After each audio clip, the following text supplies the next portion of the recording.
Hello, and welcome back to Lost Story Time. I know it's been a couple of weeks, but I was sick, and then I uh, was out of town, and now I'm back. We're going to do a Clock Can't Sing and a Crash commercial sometime this month. It's my birthday month. It's also the busiest month I've had so far this year, so those will come whenever. I'm doing this sans hat, as you can see in the video. And if you're watching, you can read along with me today. We're doing the 5 most baffling books ever written. This is from BigThink.com, and Paul Ratner wrote it. So I read through these, but I haven't read all the way through them. So if I get caught up, I'm just going to plow through it. As you know, with this podcast, I take it super, super seriously. So the Voynich manuscript. This is a weird one. So it's a 15th century book with just drawings of plants, and nobody knows where it came from. It's not just pictures though. It has its own written language in it that isn't a real language. It's undecipherable text accompanying the plants and many astronomical and astrological charts, as well as plenty of female nudes. What else do you need? Plants, titties, and stars. Judging by their swollen bellies and interaction with interconnected tubes. That's not how, I guess it's kind of how birth works. Interconnected tubes and capsules, but I'm not sure that this person quite got it. What does it all mean? It's like a medicine book from a galaxy far, far away, or a witch's notebook. Manuscript was written in an unknown language and has been studied by scores of professional code breakers who've come up with nothing. They just broke the not just, but a couple months ago, they broke the last of the Zodiac Killers codes, so maybe those people can start working on this next. The book comes from Central Europe and is named after the antique bookseller Wilfred Voynich, who bought it in 1912. Prior to that, the manuscript had a rather illustrious history of ownership, which included alchemists and the 16th century Emperor Rudolph II of Germany, who believed it to be the work of the English philosopher Roger Bacon. So here's some pictures. If you're just listening, I'll try to describe them. But remember, this is the 5 strangest books ever written. So this looks like almost like a sunflower mixed with corn, written by a weird language around it, and a root system that is fueled by the coronavirus. And then we have a star.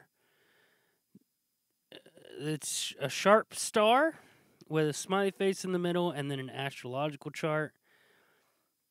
And then a bunch of roots that kind of look like animals. Again, in a language that is very pretty written, but they recycle a lot of the same letters. And then we have what looks like a Wile E. Coyote Acme trap that's going into a bunch of women in a pool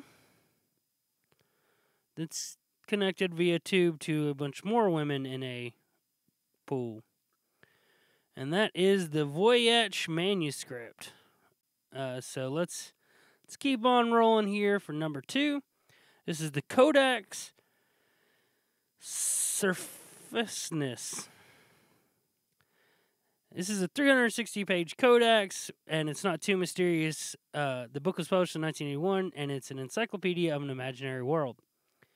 It was created by Italian artist and designer Luigi Serafini, who said he wanted to recreate the feeling he had as a little kid before he even knew how to read. It's a lot like it. Sorry. Of what it was like to look in an encyclopedia for the first time. All the pictures and charts look very mysterious as a boy who knew nothing of what they meant. So, again, if you're just listening, this one's the first is a couple having the sex, and then together they turn into a crocodile or alligator. It's hard to tell from the pictures, and I can't read Italian. Then there is a robot, driving a coffin car that has an ass sticking out the front, and the ass connects to legs that connect to lights. And there's a tree that gets up and walks away. That one's not too weird. And that tree is actually, it's like a pitted avocado. Then there's a man walking umbrellas that have 2 legs. I can't tell. No, he might be walking a mini chicken. And then umbrella legs. A horse that goes into what I can describe as a tumor chariot. A bunch of really cool fashion. This one's not even that outrageous anymore. If you've ever watched some of the fashion lines, this one's just creatively done. And then a deer with a branch growing out of its head and leaping in circles, and then 2 deer asses connected via a zip line where a tiny thing is ziplining from ass to ass. Then we have a cloud raining that's held up by propellers and intricately designed with a rainbow. Happy Pride, everyone. And then mushroom-headed creatures working on removing the skin from a skeleton and then hanging the skin up to dry as if it was a tailor who washes your skin.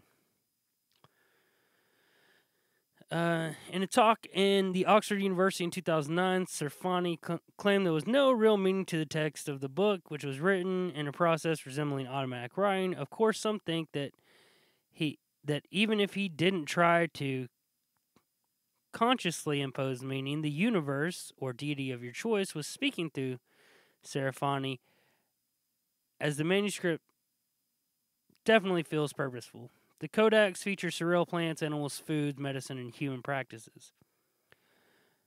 The Rohanic Codex. I think this might be the one that I remembered when I had this idea to do this podcast. We don't know much about the 448-page Rohanic Codex. This illustrated manuscript in the 19th century is from Hungary and has puzzled people since we don't know who wrote it, where they did it, or what it says, as the text is a mysterious alphabet of nearly 200 symbols. The illustrations in the book range from military battles to religious symbology, reminiscence of Christianity, Islam, and possibly Hinduism. This one is different than the first one because the first one looks a little imaginary, it looks a little flowy, it's very picturesque, whereas this one actually resembles a textbook. So the first one, it looks like Jesus hanging on the cross, and the language is, for all intents and purposes, it looks like what you would see alien language in a movie looking like. The second one is either someone cutting down a tree or tying someone to a tree, or I don't know. It looks like a tree and somebody's fanning somebody in a bed with 2 people visiting, all wearing dunce caps. Then our third one is a It looks like somebody talking to a king. That's what it looks like. So they're not out there. They look like real events that somebody was actually trying to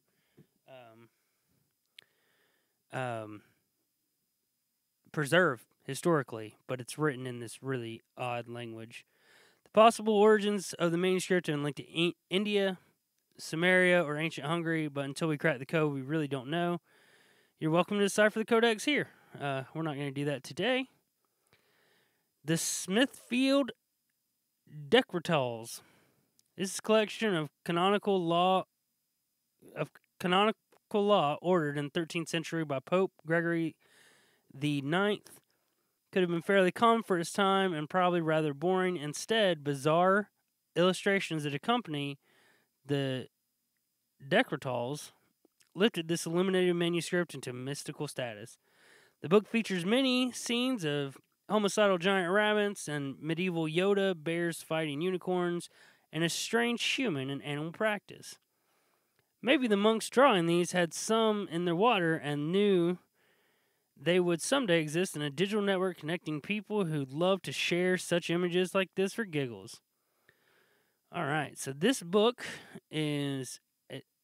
consists of 2 rabbits tying up a dog, a human sucking the dick of a lion,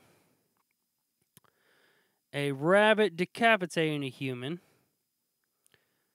Yoda, a dog on a rabbit,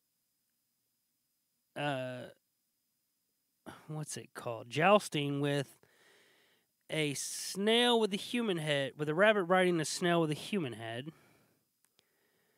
And then a man standing on a demon with a two-headed lizard dog coming out of his ass.